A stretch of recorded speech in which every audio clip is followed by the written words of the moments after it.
ওয়ালা তাহাদ্দুনা আলা তুআমিল মিসকিন, তোমরা মিসকিনদেরকে খানা প্রদানে অপরকে উৎসাহ দাও না। মূল কথা হইল নিজেও মিসকিনদের খাওয়াও না, অপরকেও মিসকিনদের খাওয়ানোর জন্য উৎসাহ দাও না। আল্লাহ তাআলা দ্বিতীয় বিষয়টা উল্লেখ করছে যে তোমরা মিসকিনদের খানা প্রদানে অপরকে উৎসাহ দাও না। দ্বিতীয় বিষয় বলার দ্বারা প্রথম বিষয় অন্তর্ভুক্ত হয়ে যায়। এখন কেমনে বুঝাই আপনাদের? এত রাত্রে কি বুঝাইতে মন চায় নাকি? রাতের বেলা বুঝ ধরাও কঠিন। মনে করেন এক গ্রামে কোনো শিক্ষিত মানুষ নেই। আগের মুরব্বীরা তো ম্যাট্রিক পাস করলে মনে করতো যে বড় শিক্ষিত। এখন ওই গ্রামে আগে কেউ ম্যাট্রিকের উপরে পাশ করে নাই। তা একটা ছেলে শহরে গিয়ে লেখাপড়া করছে, ঢাকা ভার্সিটিতে অনার্স মাস্টার্স কইরা সে বিসিএস ক্যাডার হয়ে গেছে। মানে বিসিএস পরীক্ষা দিয়ে সে ফার্স্ট হয়েছে, খুব নামডাক গ্রামের মধ্যে সব মানুষের মুখে মুখে যে অমুকের ছেলে নাকি অনেক বড় শিক্ষিত মানুষ, অনেক বড় কিছু পাশ করছে। এখন সব মানুষজন দেখতে আসছে, সব মানুষ দেখতে আসছে। এখন দেখে টেকে সব লোক চলে গেছে, ওই মুরব্বী বসে রয়েছে। এখন মুরব্বীর চিন্তা, মুরব্বী তো জানে যে ম্যাট্রিক পাস অনেক বড় শিক্ষিত, আর এই লোকটা যে পাস করছে অনার্স মাস্টার্সও কমপ্লিট করছে, আবার বিসিএসও শেষ, তার মানে বাংলাদেশের জেনারেল লাইনের সর্বোচ্চ শিক্ষিত। এখন ওই মুরব্বী বৈশা আছে, সবাই যাওয়ার পরে মুরব্বী এসে ছেলেটারে জিজ্ঞাসা করতেছে, বাবা তুমি কি পাস করছো? বলে, চাচা আমি ঢাকা ভার্সিটি থেকে অনার্স মাস্টার্স কমপ্লিট করছি, শেষ কইরা আমি এখন বিসিএসও শেষ করে ফেলছি। এখন ওই মুরব্বী তো বোঝে না, মুরব্বী ওনারে এখন জিজ্ঞাসা করতেছে, বাবা তুমি এত কিছু পাস করলা, তুমি কি ম্যাট্রিক পাস করছিলা আব্বা? হ্যাঁ। এখন কেউ যদি অনার্স করার পরে আপনি যদি তারে জিজ্ঞাসা করেন, ভাই তুই কি ম্যাট্রিক পাস করছিলি? বলেন তো এই প্রশ্ন যদি কেউ করে, ওর মতো বলদ আর কেউ আছে? এখন বুঝতে হবে যে অনার্স করছে তার মানে আগের সব সিঁড়ি সে পার কইরাই আসছে, ঠিক কিনা বলেন? আল্লাহ তাআলা দ্বিতীয় বিষয়টা উল্লেখ করছে যে তোমরা অন্যদেরকে উৎসাহ দাও না। এখন বলেন যে নিজে মিসকিনদের খাওয়ায় না, সে কি আর একজনকে কবে যে তুমি খাওয়াও? তার মানে বোঝা গেল ও নিজেও খাওয়ায় না, অপরকেও খাওয়াইতে উৎসাহ দেয় না, বরং নিরুৎসাহিত করে। আলহামদুলিল্লাহ, আলহামদুলিল্লাহি ওয়া কাফা ওয়া সালামুন আলা ইবাদিহিল্লাযীনা ইসতাফা। আম্মা বা'দু ফাআউযু বিল্লাহি মিনাশ শাইতানির রাজীম। বিসমিল্লাহির রহমানির রহিম।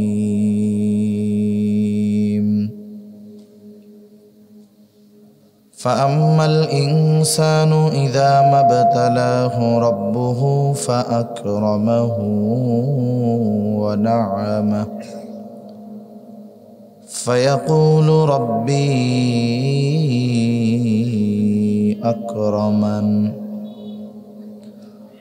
وأما إذا ما ابتلاه فقدر عليه رزقه فيقول ربي أهانن كلا بل لا تكرمون اليتيم ولا تحاضون على طعام المسكين وتأكلون التراث أكلا لما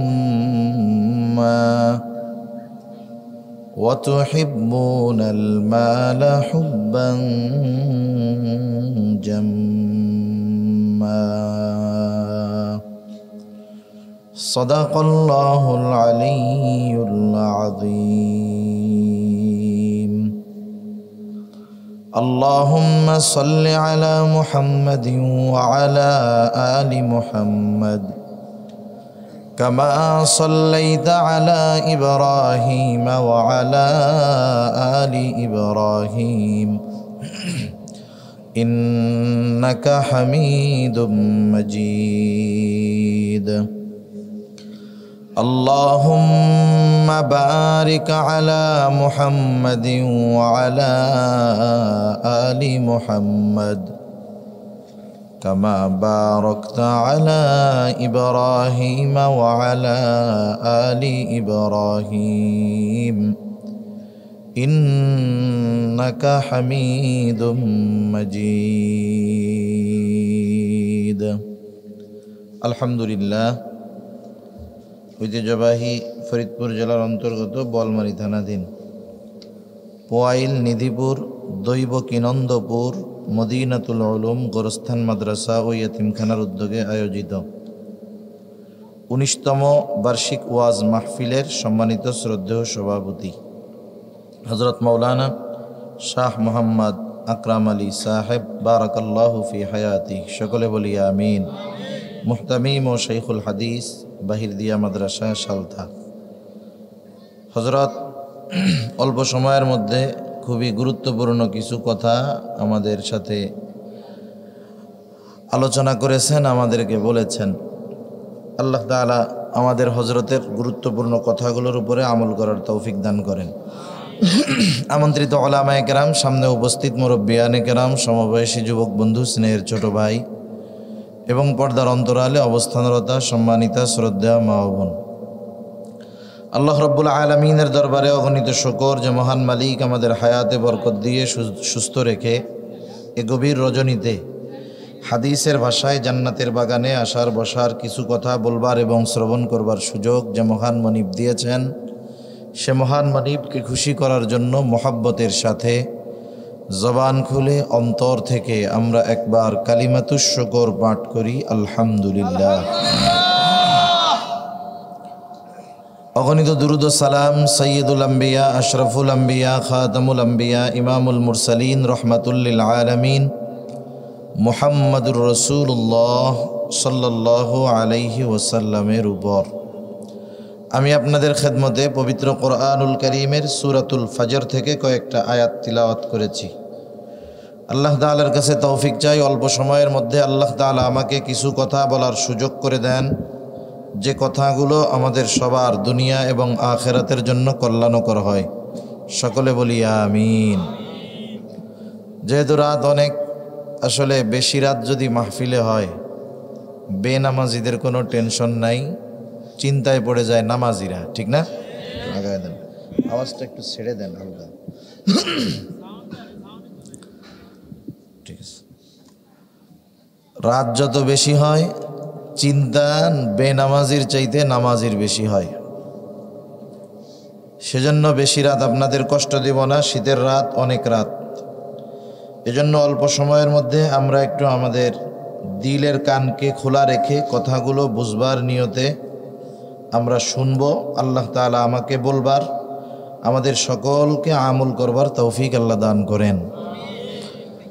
আল্লাহ সুবহানাহু ওয়া তাআলা এ দুনিয়াতে আমাদেরকে বিভিন্নভাবে পরীক্ষা নেন। আল্লাহ তাআলা বিভিন্নভাবে পরীক্ষা নেন। এই নয়েজটা বন্ধ হবে কেন? এই নয়েজ থাকবে না, আবার এমনি ক্লিয়ার করেন, এমনি শুনুন, সুন্দর আছে।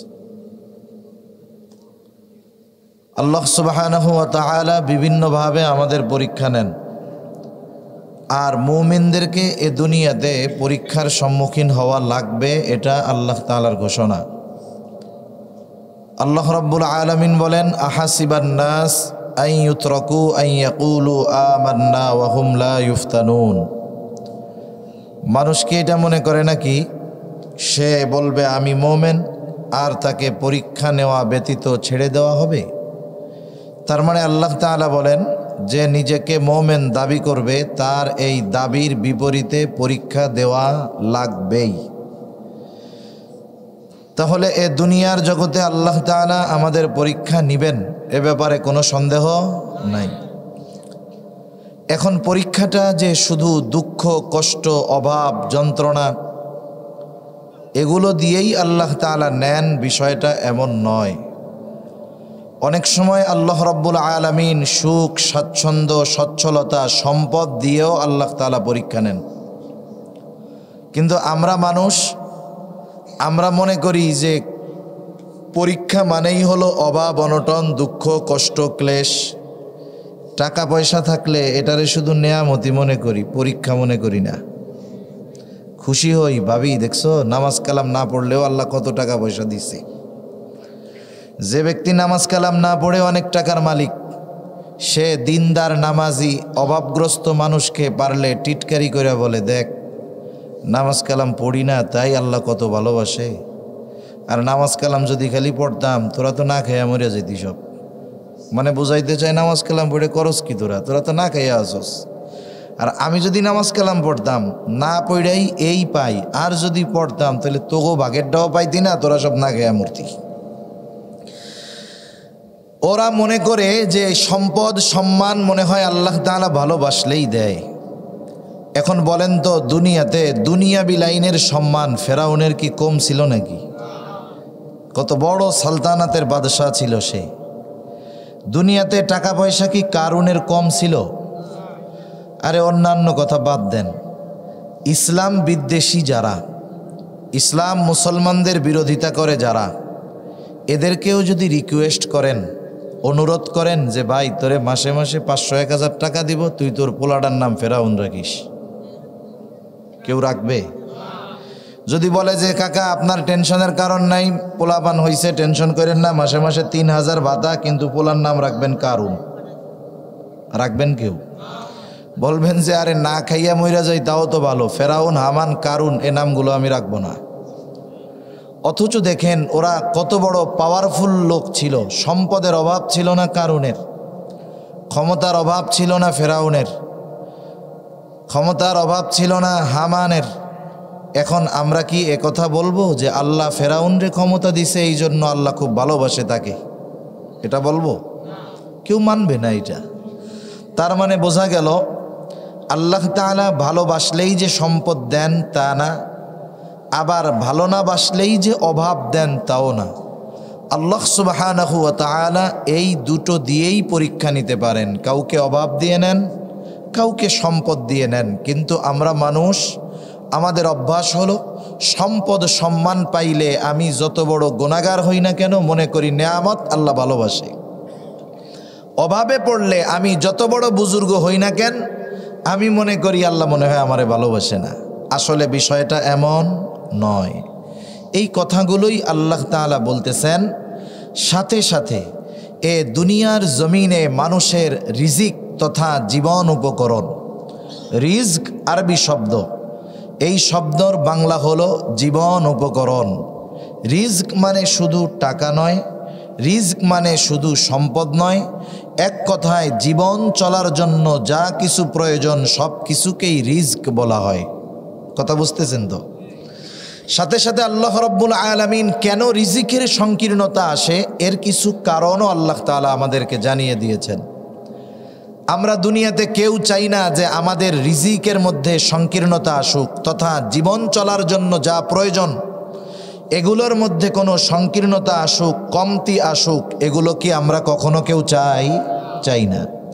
সবাই চায় দুনিয়ার মধ্যে সম্মানজনক হালাল রিজিক পাবো, সবাই চাই আমাদের রিজিকটা প্রশস্ত হবে।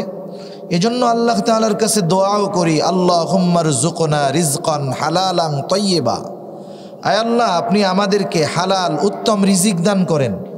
আল্লাহুম্মা রযুকনা রিজকান ওয়াসিআ। আয় আল্লাহ, আপনি আমাদেরকে প্রশস্ত রিজিক দান করেন। কেউ দুনিয়াতে রিজিক সংকীর্ণতা চায় না।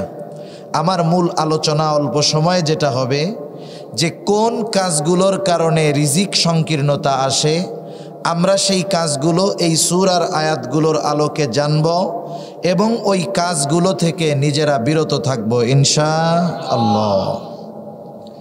আল্লাহ তাআলা মানুষের সেই স্বভাবের কথা আগে বলেন। কোন স্বভাব? যে মানুষ টাকা পয়সা সম্মান পাইলেই মনে করে আল্লাহ আমারে খুব ভালোবাসে। আল্লাহ তাআলা বলেন, ফাআম্মাল ইনসানু ইযা মাবতালাহু রাব্বুহু ফাআকরামাহু ওয়া না'আমাহু।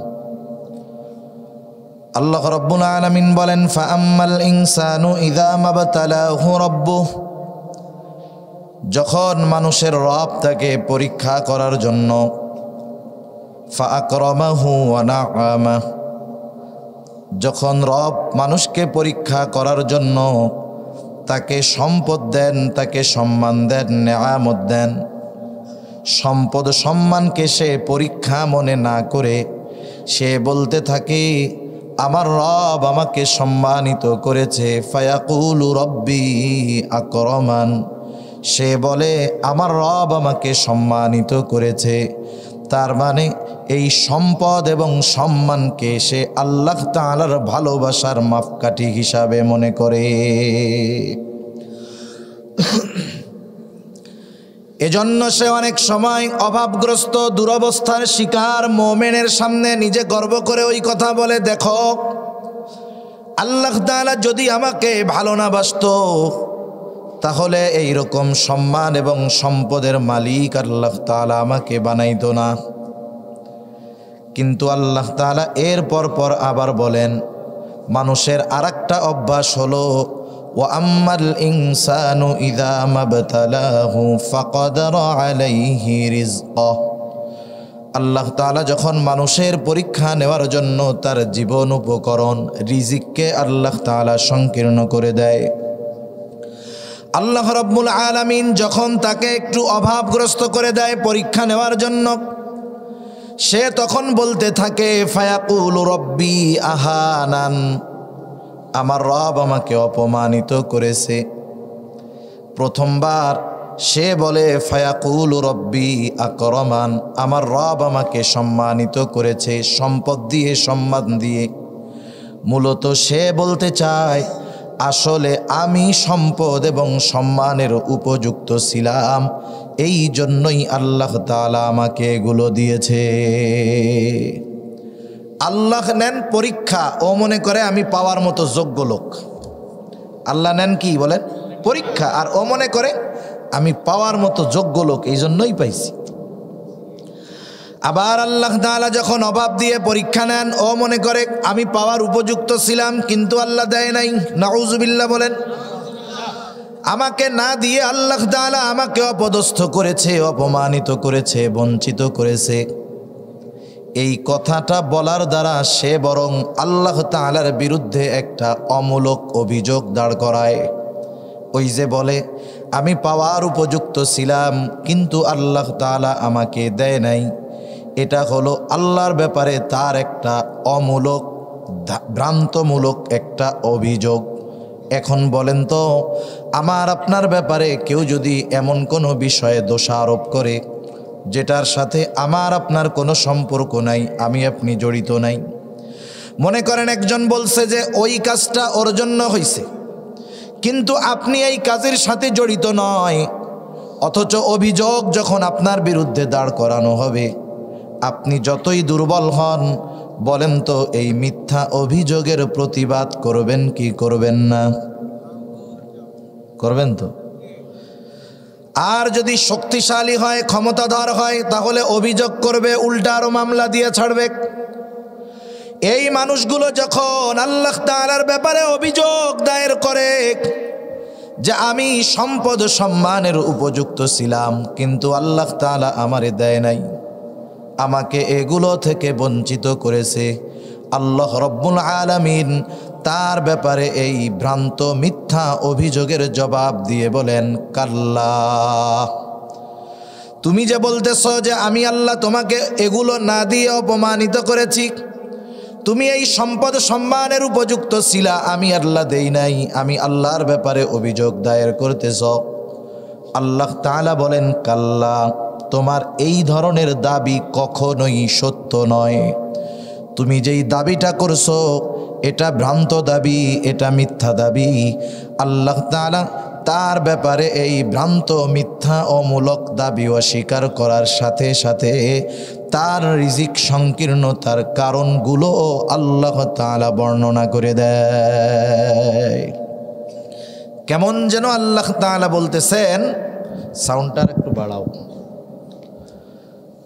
কেমন যেন আল্লাহ তাআলা বলতেছেন, তুমি যে আমার ব্যাপারে এই অভিযোগ দিচ্ছ এটা মিথ্যা, বরং তোমার এই অভাবের কারণগুলো কি তুমি শুইনা নাও। এই কথাগুলো আমরাও একটু খেয়াল দিয়ে শুনবো, কারণ মুফাসসিরিনে কেরাম বলেন এই ত্রুটি, এই দোষগুলো যাদের মধ্যে থাকবে দুনিয়ায় তারা রিজিক সংকীর্ণতার মুখোমুখি হবে, আর এই দোষগুলো থেকে যারা দুনিয়ায় বেঁচে থাকবে আল্লাহ তাআলা এই দুনিয়ার জগতে তাদেরকে বরকতময় রিজিক দান করবে। এখন এখানে কেউ আছেন যে না হুজুর আমরা প্রশস্ত রিজিক চাই না? কেউ আছেন? আমরা সবাই কি চাই? প্রশস্ত রিজিক চাই, বরকতময় রিজিক চাই। চাই না যে জীবনে কখনো অভাব অনটন আসুক। কেউ আমরা চাই? কারা কারা প্রশস্ত রিজিক চাই? হাত উঁচা করি, তাকবীর দেন, নারায়ে তাকবীর, নারায়ে তাকবীর, মাশাআল্লাহ, হাত নামাই। এগুলো হলো দুনিয়া পাওয়ার ওয়াজ। কিসের ওয়াজ কোন? আরে জোরে বলেন না, ঘুম আসতেছে আপনাদের। কিসের ওয়াজ? দুনিয়া পাওয়ার কথা আল্লাহ তাআলা বলছে। আখিরাত থাক একদিক, আগে দুনিয়াটা পাইয়া লই। আল্লাহ রাব্বুল আলামিন বলেন কাল্লা, তোমার এই অভিযোগ কখনোই সত্য নয়, বরং শুইনা নাও, বাল্লা তুকরিমুনাল ইয়াতীম, বরং তোমার এই রিজিক সংকীর্ণতার এক নাম্বার কারণ হলো তুমি ইয়াতীমকে সম্মান করো না। ইয়াতীমকে সম্মান করো না, এর দ্বারা উদ্দেশ্য কি? ইয়াতীম যদি ছোট হয় তারে আবার সম্মান করে কেমনে? আল্লাহ তাআলা মূলত ইয়াতীমের হকগুলো বোঝানোর ক্ষেত্রে, ইয়াতীমের হকের গুরুত্ব বোঝানোর ক্ষেত্রে আল্লাহ তাআলা ইয়াতীমের হকটাকে বলেছেন ইয়াতীমকে তোমরা সম্মান করো না। ইয়াতীমের হক এটা আবার কি? হকটা হতে পারে কয়েক ধরনের। একটা হলো ইয়াতীমের অন্যতম হক আমাদের কাছে ইয়াতীম যা পাবে সেগুলো। এক নাম্বার, প্রত্যেকটা ইয়াতীমের অন্যতম হক যে তারা আমাদের কাছ থেকে সদাচরণ, ভালো ব্যবহার পাবে। প্রত্যেকটা ইয়াতীমের হক সদাচরণ। আমার আপন হোক, পরিচিত হোক, অপরিচিত হোক, রক্তের সম্পর্কের হোক বা না হোক, যখন আমি জানবো যে এই ছেলেটা ইয়াতীম, অটোমেটিকলি ওই ছেলের একটা হক আমার উপরে আছে। সেটা কি? তার সাথে ভালো ব্যবহার। সাধারণত ইয়াতীম দুই শ্রেণীর হয়। এক শ্রেণীর হয় ধনী ইয়াতীম, আর এক শ্রেণীর হয় গরিব ইয়াতীম। ইয়াতীমটা ধনী হোক আর গরিব হোক, গরিব ইয়াতীম যার বাবা কোনো কিছু রেখে যায় নাই, টাকা পয়সা রেখে যায় নাই। ধনী ইয়াতীম বাবা যদিও মারা গেছে কিন্তু টাকা পয়সা অনেক রেখে গেছে। ইয়াতীমটা ধনী হোক আর গরিব হোক, ইয়াতীমের সাথে সর্বদা আমাদের সদাচরণ, ভালো ব্যবহার করতে হবে। যে ইয়াতীম গরিব, তার সাথে যদি আমি খারাপ আচরণ করি তার দুই ধরনের কষ্ট লাগবে। এক নাম্বার কষ্ট, সে চিন্তা করবে আহারে আজকে যদি আমার বাবা বেঁচে থাকতো তাহলে আমার সাথে এরকম খারাপ আচরণ কেউ করতো না। দুই নাম্বার চিন্তা করবে আমার যদি সম্পদ, টাকা পয়সা থাকতো, হয়তো বাপ না থাকলেও কেউ আমার সাথে ধনী হওয়ার কারণে খারাপ আচরণ করতো না। আবার যেই ছেলেটা ধনী ইয়াতীম, এর সাথে যদি খারাপ আচরণ করা হয় সে কষ্ট পাবে আর চিন্তা করবে, বলবে আহারে আমার আব্বা মা যদি বাইচা থাকতো তাহলে আমার সাথে কেউ খারাপ আচরণ করতো না। আমাদের আচরণের কারণে যদি ইয়াতীমের অন্তরে কোনো কষ্ট হয়, আল্লাহ তাআলার আরশ কেঁপে ওঠে। ইয়াতীমের সাথে খারাপ আচরণ এতটা জঘন্য এক কর্ম যে ইয়াতীমের সাথে খারাপ আচরণ করলে আল্লাহ তাআলা নারাজ হয়ে যায়। ইয়াতীমের সাথে খারাপ আচরণ করা এটা হলো আবু জেহেলের খাসলাত, আবু জেহেলের অভ্যাস। ইয়াতীমের সাথে সদাচরণ করা এটা হলো মুহাম্মাদুর রাসূলুল্লাহ সাল্লাল্লাহু আলাইহি ওয়াসাল্লামের অভ্যাস। আবু জেহেলের অভ্যাস ছিল সে ইয়াতীমের সাথে শুধু খারাপ আচরণ করতো না, বরং পারলে ইয়াতীমের সম্পদগুলোও নিজে দখল দিয়া দিত। সেই জন্য আবু জেহেলের ব্যাপারেও আল্লাহ তাআলা আয়াত নাজিল করে জানায়া দেন, আবু জেহেলের একটা বদ খাসলাত ছিল, যখন কোনো ধনী মানুষ মৃত্যুর সময় মৃত্যুর মুখোমুখি হয়ে যাইত, ওই ধনী মানুষটার যদি কোনো নাবালক বাচ্চা থাকতো, ও আস্তে করে ওই ধনী মানুষটার কাছে গিয়ে বলতো, ও ভাই, হয়তো তুমি জীবনের সায়ান্নে চলে আসছো, জীবনের শেষ মুহূর্তগুলো হয়তো অতিবাহিত করতেছ, কিন্তু তুমি মারা যাওয়ার পরে তোমার এই সন্তানের কি হবে, সম্পদের কি হবে? তুমি মারা যাবার পর এই সম্পদ অন্যরা দখল দিয়ে দিবে, তোমার সন্তান সম্পদ বঞ্চিত হবে। তুমি একটা কাজ করো, তুমি যদি তোমার সন্তান এবং সম্পদের অভিভাবক হিসাবে আমাকে ওসিয়ত করে যাও, ঘোষণা দিয়ে যাও, তাহলে তোমার মৃত্যুর পরে তোমার সন্তান এবং সম্পদের অভিভাবক যদি আমি হয়ে যাই, এই আরবের কোনো মানুষ তোমার সন্তান এবং সম্পদের দিকে বদনজর দিতে পারবে না। আবু জেহেল তো লিডার, ওর অনুসারীরাও জানে আবু জেহেল খাইয়া দিবে সব, কিন্তু তখন তো বলে না, তখন চুপ করে আছে। ওই লোক চিন্তা করে, কথা তো ঠিক। দেখবেন, আপনি যদি আপনার সম্পদের বড় নিরাপত্তা চান, তাহলে বড় ডাকাত যে ওর কাছে পাবলিকের সামনে আমানত রাখবেন, দেখবেন হেফাজত বেশি হবে। যে মাইরা খায় ওর কাছে আমানত রাখবেন, দেখবেন সম্পদের হেফাজত বেশি হবে। আরো মানুষের সামনে বলবেন, ভাই আপনি তো এরকম, এই যে 2 লাখ টাকা আপনার কাছে আমি জমা রাখলাম, দেখবেন ও তখন চিন্তা করবে যে এটার হেফাজত ভালো মতো করতে হবে। আবার ওই সব মানুষ ছলে বলে কলে কৌশলে মানুষের এটা খায়া দেয় ঠিক, কিন্তু অনেক সময় ওই ধরনের খারাপ মানুষের কাছে সম্পদ এসব নিরাপদ থাকে বেশি। এখন ও চিন্তা করতেছে যে ঠিক তো কথা, আবু জেহেলের কাছে যদি আমার সন্তান আর সম্পদের দায়িত্ব দেওয়া যায়, তাহলে আশেপাশের কেউ এটা ধরার সাহস পাবে না।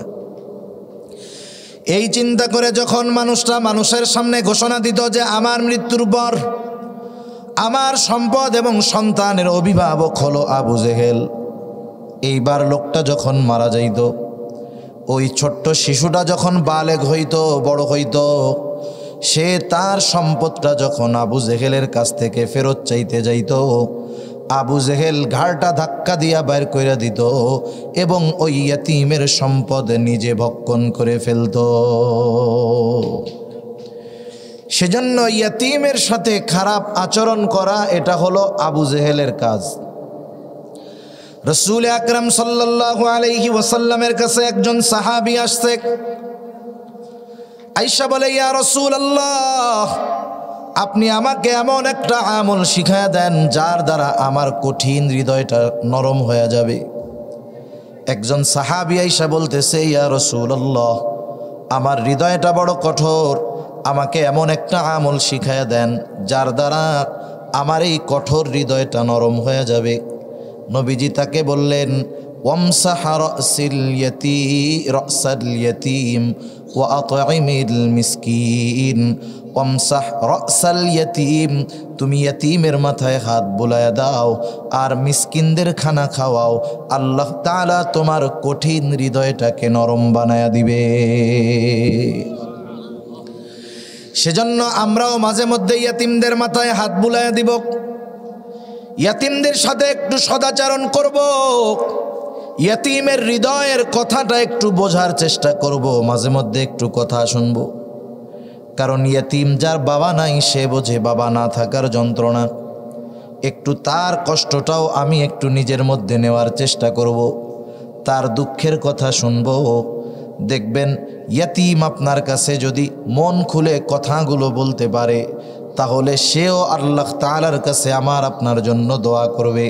তাহলে ইয়াতীমের হকগুলার মধ্যে প্রথম হক হলো, ইয়াতীম ধনী হোক আর গরিব হোক, সকল ধরনের ইয়াতীমের সাথে আমরা ভালো আচরণ করব। আমার আচরণের দ্বারা যেন তার অন্তরে এই কথাটা উদিত না হয় যে আরে আমার আব্বা থাকলে আমার এরকম বলতো না, তাহলে তার এই কষ্ট আরশে আজিম পর্যন্ত পৌঁছায়া যাবে। 2 নাম্বার, আমার আপনার অধীনে যদি কোনো ইয়াতীম থাকে, তার সাথে অনেক সময় এমনটা দেখা যায়, অনেক ইয়াতীমের অভিভাবক আছে, ইয়াতীমকে তার সম্পদ থেকে বঞ্চিত করে, ইয়াতীমের সম্পদ নিজে খায়া ফেলে। মনে করেন ভাই মারা গেছে, ভাই এইবার ভাইয়ের ছোট্ট একটা ছেলে আছে, ভাতিজা, এই ভাই ভাতিজার মাও নাই বাবাও নাই। অনেক চাচা মনে মনে খুশি হয়ে কয় ভাই মরছে ভালোই হয়েছে। এখন ওই সম্পদটা দুই ভাগ হইতো, ভাই মারা গেছে, ভাতিজা তো এইগুলা কিছু বুঝে না, সবগুলা আমি একা খেয়া নিমু। এরকম ভালো চাচা তো দেশে নাই আর কি, আছে না? আছে। চাচা দিয়া উদাহরণ দিলাম, এরকম বহুত আল্লাহর বান্দা আছে। মনে মনে চিন্তা করে, বোয়ালমারি বাজারে 2 শতক জমি ছিল আব্বার। এখন 2 ভাইয়ের মধ্যে যদি ভাগ হয়, 1 শতক 1 শতক হয়ে গেল। ধর 1 শতকে তো পাবলিক টয়লেটও হয় না। এখন এই ভাতিজারে ভুগুজুগু বোঝ দিয়া অন্য জায়গার থেকে খানিক দিয়া ওই 2 শতক নিজে সিস্টেম করে নিয়ে সুন্দর মতো ছোট্ট 3 তলার একটা মার্কেট উঠায় ফেলছে। মনে মনে চিন্তা করে, আমার জীবনটাও পার হয়ে যাবে, আমার পোলাপানও ঠ্যাঙের উপরে ঠ্যাং থুইয়া খাইতে পারবে। অনেক খুশি হয় না আর একজনেরটা মাইরে খাইয়া? আল্লাহ রাব্বুল আলামিন বলে, সাবধান, ওয়ালা তাকুলু আমওয়ালাকুম বাইনাকুম বিল বাতিল। তোমরা অন্যায়ভাবে কারো সম্পদ ভক্ষণ করো না, কারো সম্পদ অন্যায়ভাবে দখল দিও না। অন্যায়ভাবে সম্পদ ভক্ষণ করার বিভিন্ন পদ্ধতি আছে। শুধুমাত্র যে অন্যেরটা ওই পদ্ধতিতে খাইলেই যে অন্যায়ভাবে ভক্ষণ করা হয় তা না, বরং সুদি কারবারি যারা করে তারাও অন্যায়ভাবে অন্যের সম্পদ ভক্ষণ করে। সুদি কারবারি আসেনি আপনাকে ওইদিকে? একেবারে ঘরে ঘরে মাটি খুঁড়লেও সুদখোর পাওয়া যায়। আমার মনে হয় মাটি খুঁড়ে যেই কেঁচোটা পাবেন আল্লাহই জানে ও সুদের সাথে জড়িত কিনা। যে অবস্থা সুদ। দুনিয়াতে অনেক রোগ আছে। ওই রোগগুলো হইলে মনে করেন একজনের এমন এক রোগ হইছে, সে ডাক্তারের কাছে গেছে। ডাক্তার এবার তাকে টেস্ট মেস্ট কইরা বলতেছে, হায় রে আপনার তো এমন এক জটিল রোগ হইছে, আপনার তো এমন এক ওষুধ খাইতে হবে যেটা হলো হারাম। কি ওষুধ? ডাক্তার বলে, আপনি যদি বাঁচতে চান টানা 1 মাস প্রতিদিন 100 গ্রাম করে শুকরের গোস্ত খাইতে হবে। শুকরের গোস্ত খাইতে হবে। এটা কেন? আপনার যে মরণ ব্যাধি হইছে এটার থেকে এইটা ওষুধ হিসাবে খাইলে আপনি সুস্থ হইতে পারেন। কোনো বিজ্ঞ দিনদার ডাক্তার যদি জীবন বাঁচানোর ক্ষেত্রে ওষুধ হিসাবে শুকরের গোস্ত ডেলি 100 গ্রাম না 1 কেজি করেও খাইতে বলে, তাহলে বিজ্ঞ উলামায়ে কেরামের কাছে জিজ্ঞাসা করবেন, জীবন বাঁচানোর স্বার্থে ওষুধ হিসাবে এই শুকরের গোস্ত তার জন্য খাওয়া জায়েজ কি? বলেন না জায়েজ। এখন বলেন তো, দুনিয়াতে কোন রোগ হইলে ডাক্তার প্রেসক্রিপশনে লিখবে যে এই লোকরে যদি বাঁচাইতে হয় তাহলে সুদ খাওয়াইতে হবে? এরকম 2-4টা রোগ আছে নাকি? তাহলে সুদ হলো এমন এক হারাম যেটা কোনো সময় জায়েজ হওয়ার সুযোগ নাই। শুকরের গোস্ত এটাও প্রয়োজনে জায়েজ হতে পারে। কোন ডাক্তার যদি বলে এর এমন রোগ হইছে, বাঁচাইতে হইলে পোলাপানের পায়খানা খাওয়াইতে হবে, একেবারে চামচ দিয়া জুস বানায় খাওয়াই দিবেন, জায়েজ আছে জীবন বাঁচানোর জন্য। কিন্তু আল্লাহর কসম, দুনিয়ায় এমন কোনো রোগ নাই অথবা এমন কোনো সিস্টেম নাই কখনো সুদকে জায়েজ করা যাবে। কোশ্চিন কালেও এটা জায়েজ হবে না, এমন এক হারাম এটা। অনেক হারাম আছে যেই হারাম খাইলে শুধু হারাম খাওয়ার গুনাহ হয়। কেউ যদি শুকরের গোস্ত খায়, শুকরের গোস্ত খাওয়ার গুনাহ হবে, পায়খানা খাইলে পায়খানা খাওয়ার গুনাহ হবে, এক্সট্রা কোনো গুনাহ হবে না। কিন্তু নবীজি বলেন, কেউ যদি 1 দিরহাম পরিমাণ সুদ খায়, মায়ের সাথে জেনা করার মতো গুনাহ হবে। এমন এক পাপ যেই ব্যক্তি করে, ওই পাপের কারণে যেই ধরনের গুনাহ হয়, বলেন তো ওই ধরনের কাজ যদি ওরে করতে বলেন ও করবে? যে বলবে তারে কি করবে? ঠেঙ্গানি দিয়ে দিবে না? তাহলে যেই পাপটা রাসূলুল্লাহ সাল্লাল্লাহু আলাইহি ওয়াসাল্লাম এমন এক জঘন্য বিষয়ের সাথে তুলনা করছেন, ওই পাপটা কোনো সুস্থ মস্তিষ্কের মানুষ করতে পারে না। এজন্য কিয়ামতের দিন সুদখোর টালমাটাল অবস্থায় উঠবে। কিয়ামতবাসী হাসরবাসী দেখাই বুঝবে এটা হলো ওই যে সেই সুদখোর দুনিয়ায় ওই গুনাহ করত, যেই গুনার ব্যাপারে নবীজি বলেছেন 1 দিরহাম সুদ খাইলে মায়ের সাথে জেনা করার মতো গুনাহ হয়। এখন বলেন, তাইলে সমাজে যারা সুদ খায় 1 নম্বরে তো ওই ধরনের পাপী, 2 নম্বর, ওরা কত বড় জঘন্য এক মানুষ, মস্তিষ্ক বিকৃত হয়ে গেছে এদের। সুদখোর যারা, তাদের অবস্থা হলো এই। তাহলে দেখেন, অন্যায়ভাবে কারো সম্পদ ভক্ষণ করা সাধারণভাবে খারাপ কাজ। আবার ইয়াতিমের সম্পদের ব্যাপারে আল্লাহ তাআলা স্পেশাল ভাবে বলেন, সাবধান, ইয়াতিমের সম্পদটা হলো আগুন, আগুন। এই জন্য আল্লাহ তাআলা বলেন, ইন্নাল্লাযীনা ইয়াকুলুনা আমওয়ালাল ইয়াতামা যুলমান ইন্নামা ইয়াকুলুনা ফি বুতুনিহিম নারা।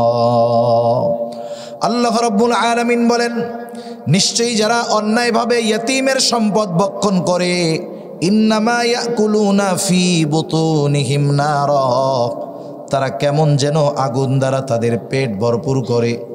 বুঝে থাকলে কষ্ট হলেও জবান খুইলা জবাব দিবেন, বলেন তো পরকালে আগুনের অবস্থান জান্নাত নাকি জাহান্নাম? এজন্য আল্লাহ তাআলা বলেন, ওয়াসায়াসলাউনা সাঈরা, অচিরেই তাদের আবাসস্থল হবে জাহান্নাম। এই জন্য আপনার আমার অধীনে যদি কোনো ইয়াতিম থাকে, সাবধান, নিজে একটু বেশি দিব ইয়াতিমকে, তবুও ইয়াতিমের সম্পদ ভক্ষণ করে নিজের আখেরাত নষ্ট করব না। আবার যদি ঘরে কোনো ইয়াতিম থাকে, সেই ইয়াতিম আপনার আপনজন হতে পারে, অথবা আপনার মাদ্রাসার একটা ছাত্র লজিং রাখছেন, মনে করেন মাদ্রাসার ছাত্র লজিং রাখছেন, বা আপনার আপনজন প্রিয়জন আত্মীয় স্বজন ইয়াতিম আপনার বাসায় আছে। আপনি মনে করতেছেন ওরে খাওয়াইতেছি, আমার তো কইমা যাইতেছে। অথচ নবীজি সাল্লাল্লাহু আলাইহি ওয়াসাল্লাম বলেন, সহিহ মুসলিমের হাদিস, নবীজি সাল্লাল্লাহু আলাইহি ওয়াসাল্লাম বলেন, ওই ঘর কতই না উত্তম ঘর, যেই ঘরের মধ্যে একজন ইয়াতিম আছে আর তার সাথে ভালো আচরণ করা হয়। নবীজি বলেন, ওই ঘর কতই না নিকৃষ্ট ঘর, যেই ঘরে একজন ইয়াতিম আছে আর তার সাথে খারাপ আচরণ করা হয়। মুহাদ্দিসিনে কেরাম বলেন, যেই ঘরে ইয়াতিম আছে আর তার সাথে সদাচরণ করা হয়, এই সদাচরণের কারণে আল্লাহ তাআলা তার ঘরের মধ্যে বরকত ঢেলে দেয়। আর যে ইয়াতিম ঘরে আছে আবার ওর সাথে খারাপ আচরণ করে, খানা খাওয়ায়, আবার খুসাও দেয়, আবার টিটকারিও করে, মুহাদ্দিসিনে কেরাম বলেন, ওই ঘর তো নিকৃষ্ট ঘর, আল্লাহ তাআলা ওই ঘর থেকে বরকত রহমত উঠায় নিয়ে যায়। এই জন্য আমরা যদি মনে করি একজন ইয়াতিমরে লজিং রাখছি, খাওয়াইতেছি, আমার লস, তা না, বরং হতে পারে ওই ইয়াতিমের সাথে ভালো আচরণ করার কারণে আমার আপনার ঘরকে আল্লাহ তাআলা বরকত রহমত দিয়ে ভরপুর করে দিবে। সেজন্য আমরা চেষ্টা করব ইয়াতিমের অভিভাবক হওয়ার জন্য। আত্মীয় না হোক, এমনি অভিভাবক হব। যদি সামর্থ্য থাকে একজনের দায়িত্ব পুরা নিয়ে নিব। যদি ওইটা সামর্থ্য না থাকে, যেহেতু ইয়াতিমখানা, আয়েশা ওস্তাদের কাছে, মুহতামিম সাহেবের কাছে বলবেন, হুজুর একজন ইয়াতিম সন্তান দেন, তাই আমি খাওয়াবো। আপনি সারা বছর খাওয়াইতে পারবেন না, সমস্যা নাই, আপনি দায়িত্ব নেন, হুজুর আমি ওই ইয়াতিমের যা পোশাক লাগে সব দিয়া দিব, লুঙ্গি যা লাগে আমি দিয়া দিব। ওইটাও অ্যাবিলিটি নাই, কম অ্যাবিলিটি আছে, আপনি বলেন হুজুর ওই ইয়াতিমের সাবান, তেল, সোনু পাউডার যা লাগে আমি দিয়া দিব। ওইটাও অ্যাবিলিটি নাই। আয়েশা বলেন, হুজুর এই ইয়াতিমের দায়িত্ব আমার, ওর যত জোড়া স্যান্ডেল লাগে আমি কিনা দিব। যে কোনো না ভাবে সামান্য কিছু দিয়ে হলেও যদি ইয়াতিমের অভিভাবকের কাতারে নামটা রাখা যায়, লাভটা কি হবে শুইনা নেন। নবীজি বলেন, আনা ওয়া কাফিলুল ইয়াতিম কাহাতাইনি ফিল জান্নাহ। নবীজি বলেন, আমি আর ইয়াতিমের অভিভাবক জান্নাতের মধ্যে, এই 2 আঙ্গুল ইশারা দিয়া নবী বুঝায় দেন, আমি আর ইয়াতিমের অভিভাবক জান্নাতের মধ্যে এই রকম পাশাপাশি অবস্থান করব। নবীর সাথে জান্নাতে থাকার কত ফজিলত। একটা হাদিস মনে পড়ছে, একটু শোনাবো। হযরত আনাস রাদিয়াল্লাহু তাআলা আনহু থেকে বর্ণিত, তিনি বলেন, নবীজি একদিন একজনের সাথে কথা বলতেছে, হঠাৎ করে একজন গ্রাম্য সাহাবী আসছেন। গ্রামের মানুষ বোঝে না, এখনো প্রত্যন্ত অঞ্চলের এমন এমন মানুষ আছে, লোকগুলো এত সহজ সরল, তাদের এই সহজ সরলতা দেইখা আমরা মনে করি এটা মূর্খ মানুষ। আসলে এগুলো তাদের মূর্খতা নয়, এগুলো হলো তাদের সরলতা। এই সহজ সরল গ্রামের একজন মানুষ, নবীজি কথা বলতেছে আর একজনের সাথে। এখন উনি তো বোঝে না, উনি যায় নবীজিরে বলতে, ইয়া রাসূলুল্লাহ মাতা সাআ, বলে আল্লাহর রাসূল কিয়ামত কখন আসবে। ওনার বলার ভাব এরকম যে উনি কিয়ামতের জন্য গাঠি গুঠি নিয়ে বসে রয়েছে, কেমন যেন বলতেছে, ও আল্লাহর রাসূল আমি তো কিয়ামতের লেগে রেডি, কিয়ামত আসে না কে? বুঝেন নাই? আপনি মনে করেন ঢাকা যাবেন, ঢাকা যাওয়ার সময় এই বলমারি গেছেন, বাসের টিকিট কাটলেন। এখন বাসের টিকিট কাটার পরে টিকিট ছিল 10টার গাড়ি, এখন 10টার গাড়ি 10:30 বাজে, গাড়ি এখনও আসে নাই। আপনি কাউন্টারে গিয়ে কি বলেন বলেন তো? গাড়ি আসবে কোন সময়? এই কথার মধ্যে কি কথা আছে বলেন তো? এই কথার মধ্যে আছে, ও মিয়া গাড়ি ছিল 10টার, বাজে হলো 10:30, আমি রেডি হয়ে বসে রয়েছি, গাড়ির খবর নাই কেন? এটাই তো কথা। কিন্তু এই কথাটা সংক্ষেপে বলবেন যে গাড়ি কখন আসবে। টিকিট কাটার পরে এই কথা বলার এক ধরন, টিকিট কাটার আগে বলার ধরনটা হবে আর এক রকম। তার মানে আপনি তো এখন টাইম টু টাইম যাওয়ার জন্য প্রস্তুত, গাড়ি আসতেছে না কেন? তা ওই লোকের বলার ধরনটা ওই রকম ছিল যে সে কেমন যেন কিয়ামতের জন্য অপেক্ষা করতেছে। একটা হলো জানতে চাওয়া যে ইয়া রাসূলুল্লাহ কিয়ামত কখন আসবে। নবীজি তখন বলবেন এই বিষয়ের সময় আসবে আর কি। কিন্তু ওনার বলার ধরন হলো কি, যে এখনো আসে না কে, আমি তো রেডি হয়ে বসে রয়েছি। নবীজি ওই ব্যক্তির সাথে কথা শেষ করার পরে বলতেছেন, কোথায় ওই লোক যে আমার এই প্রশ্ন করছে? কারণ কিছু কিছু প্রশ্ন করার পরে ওই প্রশ্নের জবাব দেওয়ার আগে উল্টা আর একটা প্রশ্ন করা জরুরি হয়ে যায়। আবার আর একটা কথা মনে পড়লো, আপনাদের বলি। একদিন আমরা এক উলামায়ে কেরামের মজলিসের মধ্যে বসা, বড় একজন আলেম আসছে। ওই জায়গায় 30-40 জন আলেম, ওই বুজুর্গ আলেম উলামায়ে কেরামের সাথে খুবই গুরুত্বপূর্ণ কিছু বিষয়ে পরামর্শ করতেছে।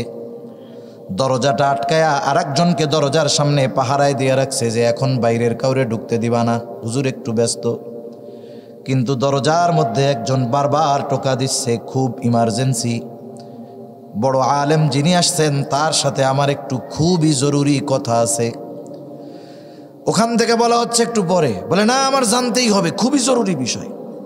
যখন দুইজনের মধ্যে একটু কথাবার্তা হয়েছে, হুজুরই খেয়াল করছে, কি হয়েছে ওই জায়গায়? বলে হুজুর একজন লোক আপনার সাথে দেখা করবেই, খুবই গুরুত্বপূর্ণ।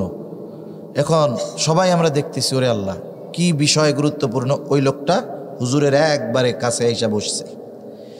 এখন ভাবসাবে বোঝা যায় যে জীবনে কোনোদিন পশ্চিম দিক উবুদ হইয়াও পড়ে না।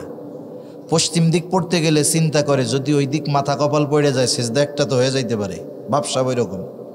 এখন আইসা ওনার কাছে জিজ্ঞাসা করছে, হুজুর আমার একটা খুব গুরুত্বপূর্ণ প্রশ্ন ছিল। কি প্রশ্ন? কয় হুজুর রাসূলুল্লাহ সাল্লাল্লাহু আলাইহি ওয়াসাল্লামের শ্বশুর শাশুড়িদের নাম আমার একটু জানার দরকার। এখন ওর লেবাস সুরত যা, ওরে কি ওই জবাব দেওয়ার টাইম আছে? এখন হুজুর বলতেছে তোর সব জবাব দেব, তো একটু দোয়াই কোন উত্তর কও আমারে। একেবারে আমাদের উলামায়ে কেরাম যারা সামনে ছিল 2-3 জনের ঘাড়ের উপরে পাড়া দিয়া দরজা খুইলা এক দৌড়ে চলে গেছে। এখন ওর প্রশ্নের পরে ওইটার জবাব দেওয়ার চাইতে ওর ভাবে উল্টা ওকে প্রশ্ন করাটাই জরুরি হয়ে গেছে। নবীজি ওকে প্রশ্ন করতেছে, কে সেই ব্যক্তি যে আমার এই জিজ্ঞাসা করছে? লোকটা বলে, ইয়া রাসূলুল্লাহ আমি জিজ্ঞাসা করেছি। নবীজি বললেন, মা আ'দাত লাহা। নবীজির প্রশ্ন হইল, তুমি কিয়ামতের জন্য কি প্রস্তুতি গ্রহণ করছো?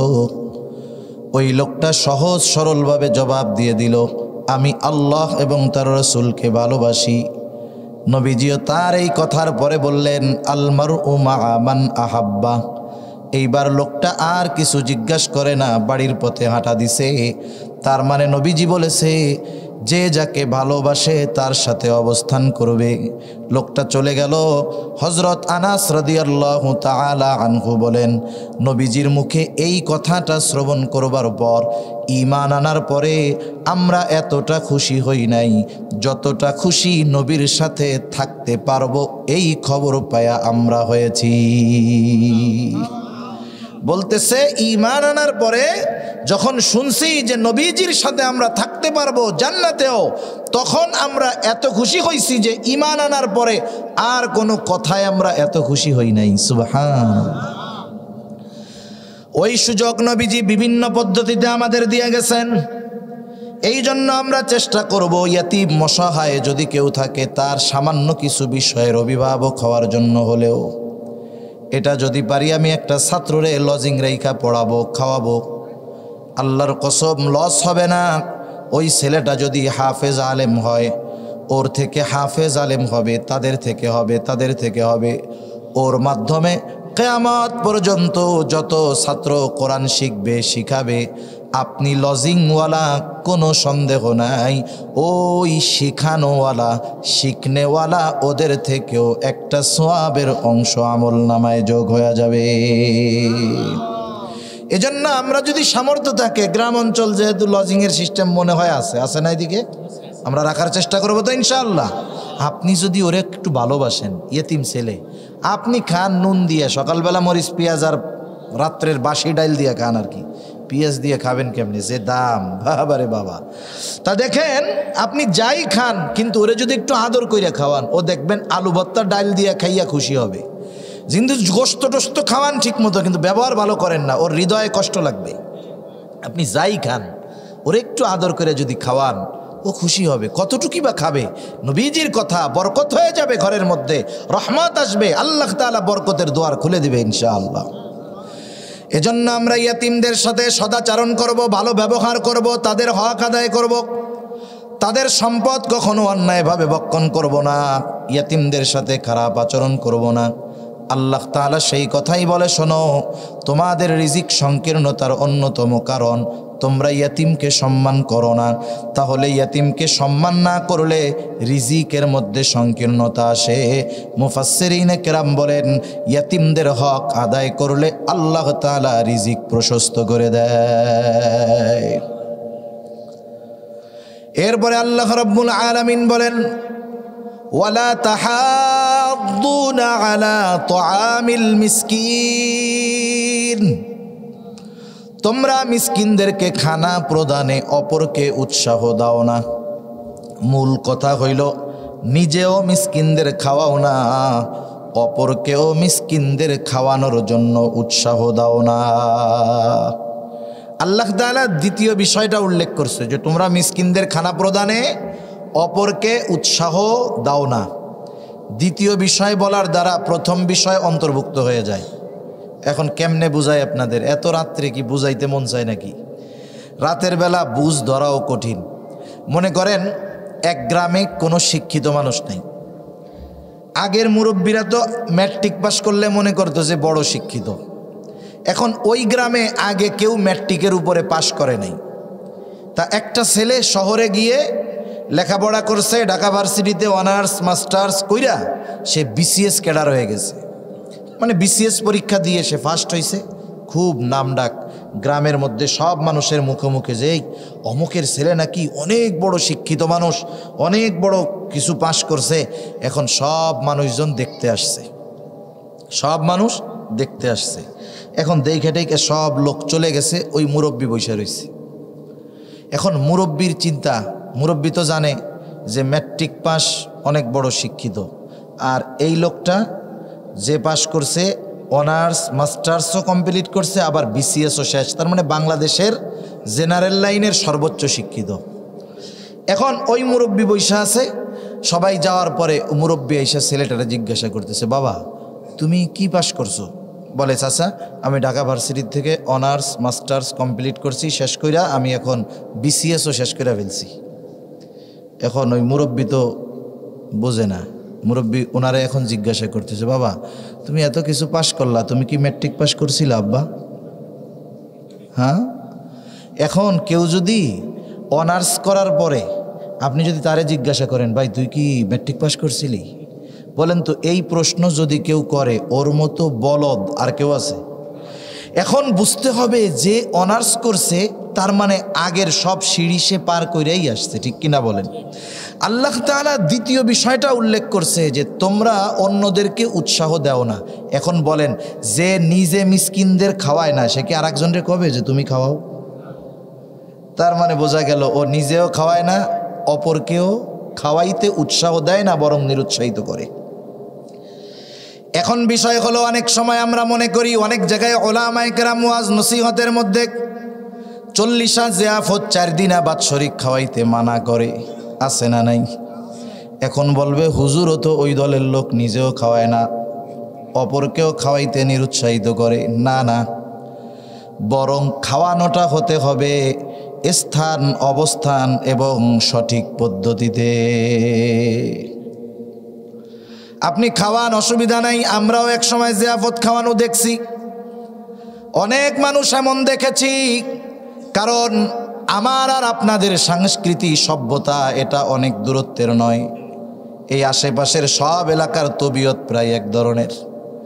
আমরা তো দেখি একজনের বাবা 5 বছর ঘরে পড়ে আছে, কোনোদিন চিকিৎসা করায় নাই। বাবা মারা যাওয়ার পরে সুদের টাকা দিয়া গরু কিনে বাবার জিয়াফত খাওয়ায়। এর মতো বুজুর্গ সন্তান আর দুনিয়ায় আছে? সুদের উপরে টাকা দিয়া গরু কিনা বাপের জিয়াফত খাওয়াইতেছে, বাপরে জান্নাতে নেওয়ার লাইগা। এখন চিন্তা করেন, ওর উচিত ছিল বাপ অসুস্থ থাকতে চিকিৎসা গ্রহণ করানোর ব্যবস্থা করা, ওই সময় করে নাই। তাইলে এখন কেন খাওয়াইল? মানুষ তো 2 কারণে খানা খাওয়ায়, একটা হলো শোকে আর একটা হলো সুখে। একটা শোকে আর একটা কি বলেন না, সুখে। এখন ও কি সুখে খাওয়াইলো না শোকে খাওয়াইলো, কেমনে বুঝবেন? ওর কথায় বা কাজে বোঝা যাচ্ছে ও সুখে খাওয়াইছে। কেন? ও চিন্তা করছে এই বেটা 5 বছর ঘরে পড়ে থাকার কারণে আমি অটোমেটিক জমিটার মালিক হইতে পারি নাই। এখন নিজেও মরছে, আমাকেও বাঁচাইছে, সম্পদও পাইছি, আলহামদুলিল্লাহ। কমপক্ষে সুদের উপর একটা গরু আইনা ওনার নামে খাওয়াই দেই। এখন বলেন, এই যে খাওয়ানোটা খাওয়াইলো, খুব ফজিলত হবে না খাওয়াইলে? আচ্ছা, মনে করেন একজন সঠিকভাবেই খাওয়াইতেছে, বাবার নামে খাওয়াবে। কেন খাওয়াবে? যেন বাবার উপকার হয়, কল্যাণ হয়, ঠিক কিনা বলেন? কিছু সওয়াব আমল নামায় যায়। এখন উনি খাওয়াবেন, আমি কিন্তু খাওয়াইতে নিরুৎসাহিত করতেছি না, পদ্ধতি অবলম্বন করে খাওয়ান আমি বলতেছি। এখন দেখেন, আপনি খাওয়াইলেন, রান্না করলেন, খাওয়াইছেন, বাবার উপকার, এটাই হলো মূল উদ্দেশ্য। এখন আপনাদের এলাকায় খাওয়ায় কিনা জানি না, খাওয়ানোর সময় কি হয় দেখেন, প্রথম গোশত রানছে 3 ডেক, বাহিরে বিছাইছে কলার পাতা দিয়ে, আগে খাওয়াইতো, এখন প্লাস্টিকের প্লেট বা অন্য কিছু দিয়ে খাওয়াবে। বাহিরে যারা বসবে তারা 1 ক্লাস, ভিতরে যারা বসবে তারা হলো বিজনেস ক্লাস। এই খাবার, মরার খাবারের হক হলো একেবারে মিসকিন, অসহায়, যে কোনো দিন খাইতে পারে না সে। কিন্তু আমরা দেখি যে এই খাবার খাইতে শুধু মিসকিনরাই আসে না, কিছু বড় বড় টাকা পয়সাওয়ালা গাড়িওয়ালা মিসকিনও আসে। ওনারা আবার নিচে বসাবে না, ওনাদের আলাদাভাবে রুমের মধ্যে নিবে। নেওয়ার পরে সুন্দর মতো ড্যাগ একটা ধরে নিয়ে বলবে, ভাইজান ভাই খান, খুব ভালো হয়েছে, বাইসা বুইসা আনছি, যেই পাতিলেরটা সিদ্ধ হয়েছে, প্রয়োজনে সঙ্গ দেই, পাতিলের মধ্যে নাইমে নাইমে ডুব দিয়া দিয়া গোশত খান। তার মানে ওরা না খাইতে চাইলেও এত এত ওর প্লেটে গোশত দেয়, অপচয় করে ফালায়া যায়। আর বাইরে অবস্থা কি, একজন মিসকিন বছরে 2-4 বার গোশত খাইতে পারে না। এখন আরেকজনকে খাদিমদারির জন্য দিছে, ও একখান হাড্ডি উঠাই দিছে, হাড্ডির সাথে কোনো গোশত নাই, না জানি আরেকজন সাইটে সুইটে আবার ওর মধ্যে ফেলাইছে কিনা আল্লাহ জানে। ওইটা যেই ওর পাতে দিছে, ও বলে ভাই একটা গোশত দেন, এটা খাইলে খা, নাহলে ভাগ এই জায়গার থেকে সর, ফকির নির্বলা থেকে আইছে, এরকম বলে কি বলে না? যদি খাওয়াইতেই হয়, হকটা তো তার ছিল, তারে কি খাওয়ানো হইল বলেন? আপনার যদি খাওয়াইতে মন চায়, আমি মানা করি না, আপনি একটা গরু জবাই দেন, এলাকার ধনী কাউকে দাওয়াত দেওয়ার দরকার নাই, আশেপাশের গ্রাম থেকে 50 জন ওই রকম মিসকিন খুঁজা বাড়িতে আনেন। এইবার ওই গোস্তের ডেকসিটা তাদের সামনে দিয়া বলেন, তোদের যত মন চায় খা। এখন সমস্যা হলো, ওদেরকে খাওয়াইলে তো নাম হবে না, যদি টাকাওয়ালা সম্পদওয়ালা পয়সাওয়ালাদেরকে খাওয়ানো হয় খুব নাম হবে। সেই জন্য খাওয়ানো মানা নয়, কিন্তু খাওয়ানোর পদ্ধতি যদি ঠিক না হয় খাওয়ানোতে কোনো লাভ নাই। ওই যে গরিব মানুষ যে সারা মাসে একবার গোস্ত খায় না, যদি বাবরচির রান্নার সময় একটু ঝালও হয় ও বদনাম করবে না, একটু লবণ কম হইলেও সে কিছু বলবে না, গোস্ত যদি কম সিদ্ধও হয় কিছু বলবে না, ও খাইয়া আলহামদুলিল্লাহ বলে চলে যাবে।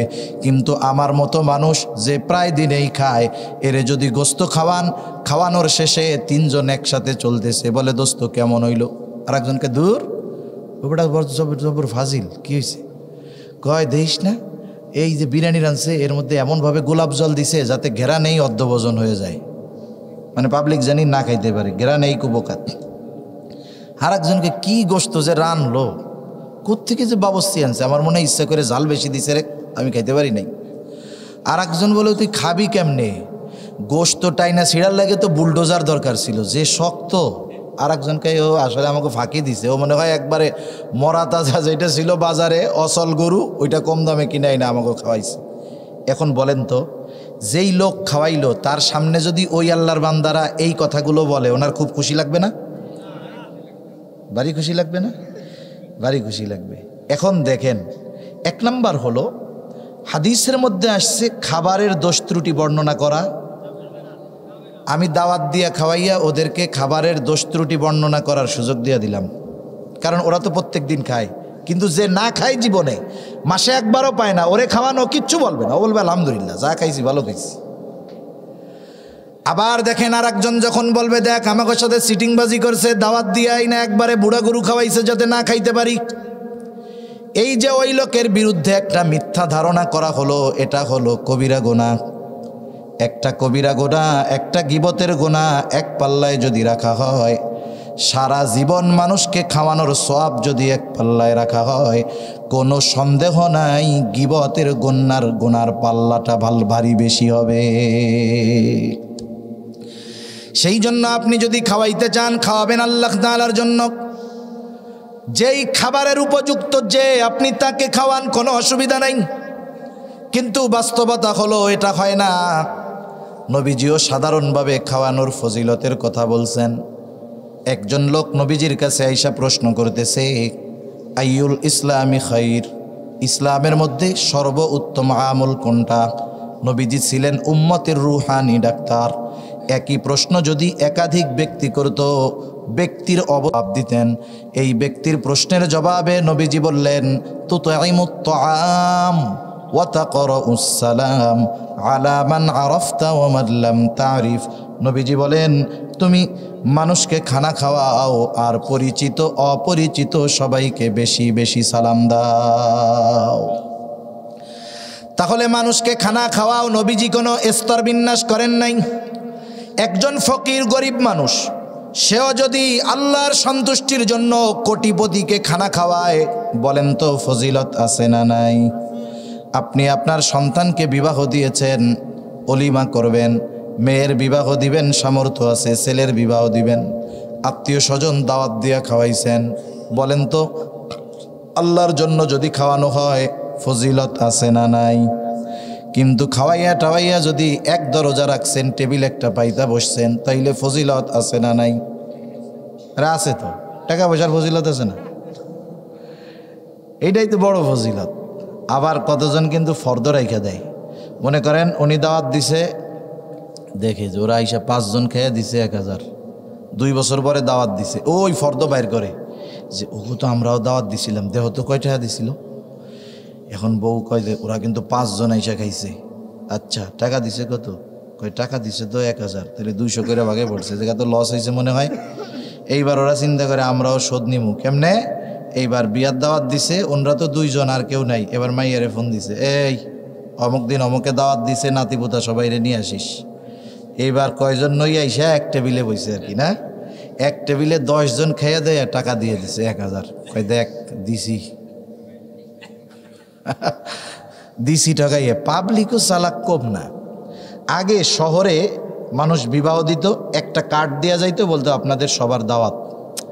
এখন মানুষও তো চালাক, চিন্তা করে বিয়া খাইতে যাবো, একা যাবো কেন, টাকা তো দিতেই হবে। এইবার সবাইরে আইনা টাইনা মেয়েরে খবর দেয়, ছেলেরে খবর দেয়, সবাইরে খবর টবর দিয়া এক কার্ডে 10 জন ওই কমিউনিটি সেন্টারে ঢুইকা ধুমসে খাইয়া দেয়। আর যে টাকা দেয় তাতে যা খাইছে তার চাইতে বিল আরও কম দেয়। মানুষও চালাক হয়ে গেছে, চিন্তা করছে এই সিস্টেম তো হবে না, কি করা যায়। এখন এক বাড়ি গেছে দাওয়াত দিতে। আপনারা জানি কয়জন? আমরা তো 5 জন। ধরেন এই যে 5টা কার্ড আপনাদের দাওয়াত, লেখা থাকে অনলি ফর 1 পারসন। এক কার্ডে কয়জন? এখন কমিউনিটি সেন্টারের সামনে গেছে, গেটে ঢুকতে তো হবে, ওই দিন গেটে লোক থাকে। ওরা চিন্তা করে আমরা যদি কেউ থাকি, আত্মীয় স্বজন যদি কেউ চলে আসে, যদি কার্ড না থাকে তাহলে তো লজ্জায় হইলেও ঢুকতে দিতে হবে। অপরিচিত একটারে দাঁড়া করায় দেয়া কয়, শোন আমার আব্বাও যদি আসে, কার্ড যদি না থাকে ঢুকতে দিবি না, ঠিক আছে? বলে হ্যাঁ স্যার ঠিক আছে। এবার আপনি তো কার্ড নিয়ে গেছেন একটা, সাথে লোক নিয়ে গেছেন 3 জন। যখন ওই অপরিচিত লোকরে এক কার্ড দিয়া 3 জন ঢুকতে যাবেন, ঢুকতে দিবে? এখন এক কার্ডে একজন ঢুকবে, খাইয়ে কি 1000 টাকার কম কি দিতে পারবে? আর যে সিস্টেমে রান্নাবান্না হবে, যতই পেটুক হোক, সহজে 1000 টাকা খাইতে পারবে না। তাহলে দেখেন পাবলিকও চালাক আছে, ওরা চিন্তা করে যেহেতু বিজনেস ধরছি, বিজনেসটার সিস্টেম চেঞ্জ করে ফেলাই। এখন এই ধরনের দাওয়াত দিয়ে খাওয়ানো, এটা হলো সভ্য সমাজের এক ভদ্রবেশে ডাকাতি। কি বলেন? ভদ্রবেশে ডাকাতি। আপনি খাওয়ান, আল্লাহর জন্য খাওয়ান, ফজিলত আছে। সাহাবায়ে কেরাম খাওয়াইয়া প্রতিদান চাইতো না, তারা খাওয়াইয়া কি বলতো?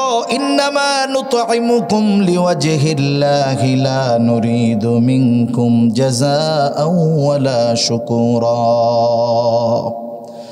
সাহাবায়ে কেরাম খাওয়া বলতো ইন্নামা নুতইমুকুম লিওয়াজহিল্লাহ, আমরা তোমাদেরকে আল্লাহর জন্য খানা খাওয়াইছি, যেহেতু আল্লাহর জন্য খাওয়াইছি, প্রতিদান দিবেন কে? লা নুরিদু মিনকুম জাযাআও ওয়ালা শুকুরা, আমরা তোমাদের কাছে কোনো বিনিময় চাই না, কোনো প্রতিদান চাই না। বিনিময় প্রতিদান বহুদূর, খাইয়া আমাদেরকে একটু ধন্যবাদ দাও, এটাও আমরা চাই না। সেজন্য খানা সাধারণভাবে খাওয়ানো ফজিলতের কাজ, যদি নিঃস্বার্থে খাওয়ানো হয়। এখন যদি আমার প্রতিবেশী হয়, এক্ষেত্রে খানা খাওয়ানো শুধু ভালো কাজ নয়, এক্ষেত্রে খানা খাওয়ানো ঈমানি দায়িত্ব। কারণ নবীজি বলেন, লাইসাল মুমিন আল্লাযী ইয়াশবাউ, ওই ব্যক্তি মুমিন নয় যে নিজে পেট পুরে খায় আর তার পাশে তার প্রতিবেশী অভুক্ত থাকে। সেজন্য অনাহারী প্রতিবেশীকে খানা খাওয়ানো শুধু ভালো কাজ না, এটা ঈমানি কাজ। এজন্য আমরা মাঝে মধ্যে প্রতিবেশীর দিকে একটু খেয়াল রাখবো, ইনশাআল্লাহ। রাখা যাবে না?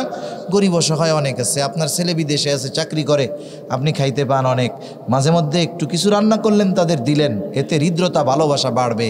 আরে আপনার আমার আত্মীয় স্বজন ধনী যত বড় থাকুক না কেন, প্রতিবেশীর সাথে যদি আমার ভালো সম্পর্ক না থাকে, আমি যদি তাদেরকে শুধু হেডাম দেখাই যে আমার চাচা কিন্তু একটা ডিসি, আমার ভাই কিন্তু একজন এসপি।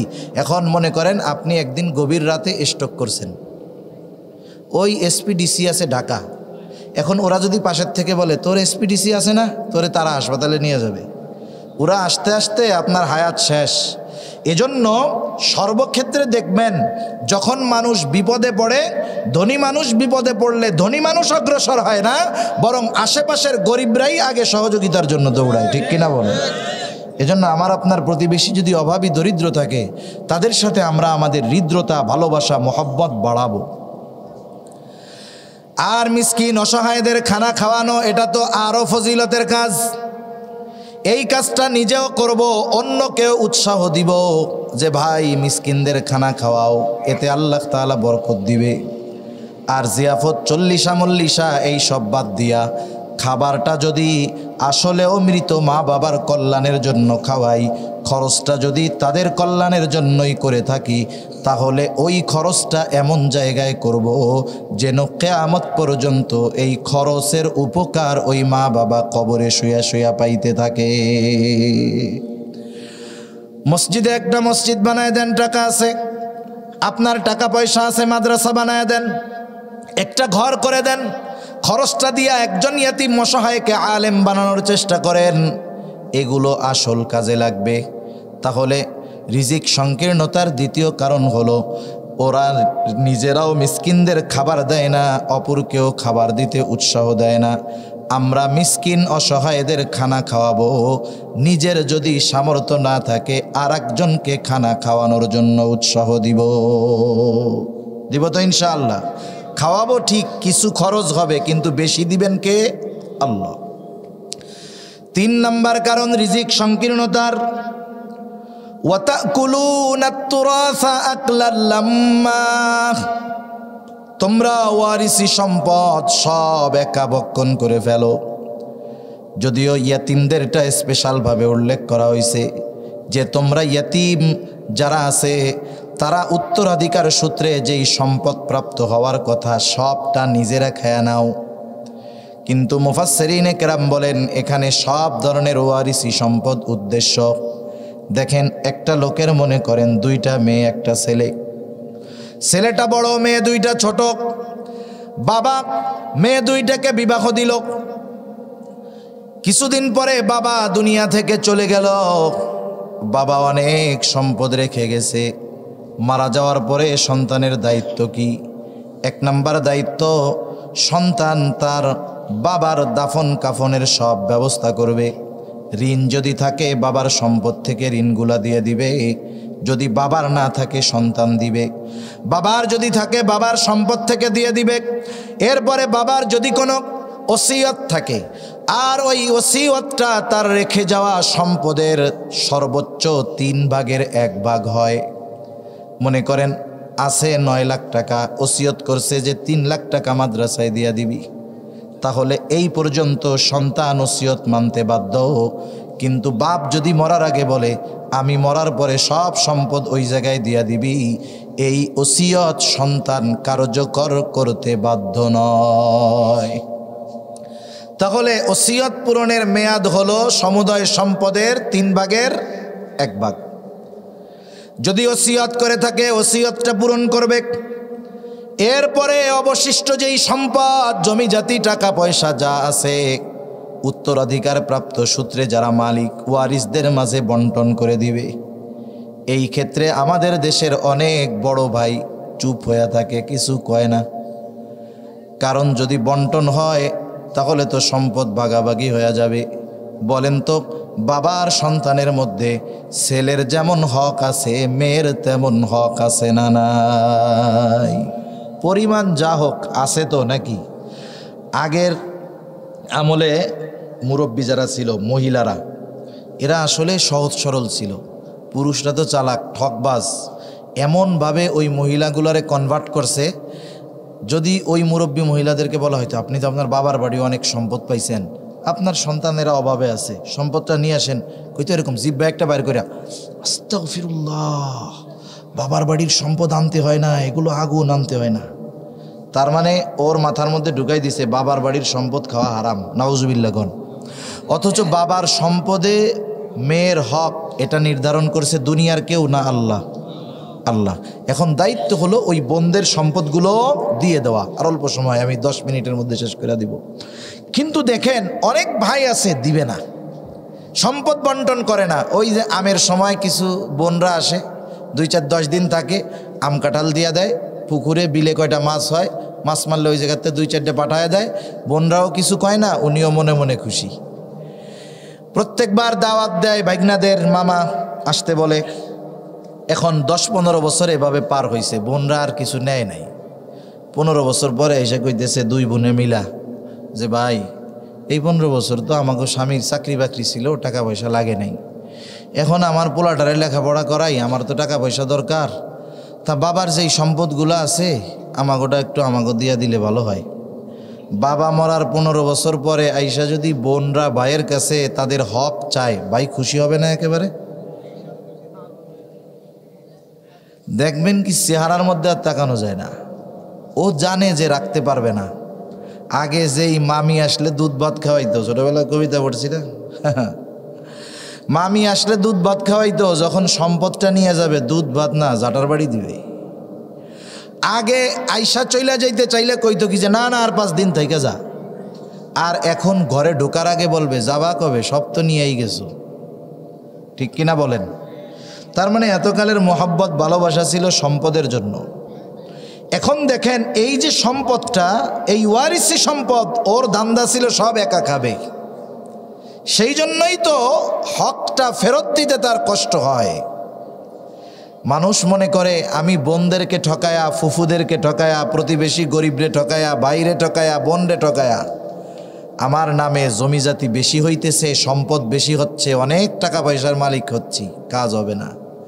আল্লাহ তাআলা বলেন দেখা যাবে অত, এমন এক রোগ হবে ওর 3 ডাবল যাবে, সব বেচবি এও তুই বাঁচতে পারবি না। ঠিক কিনা বলেন? সেজন্য আল্লাহ রাব্বুল আলামিন বলেন ওয়ারিসি সম্পদ সব তোমরা একা ভক্ষণ করো, মনে রাখো এটাও রিজিক সংকীর্ণতার কারণ। অন্যেরটা মারবা আর সুখে শান্তিতে ভোগ করবা, সেটা হবে না।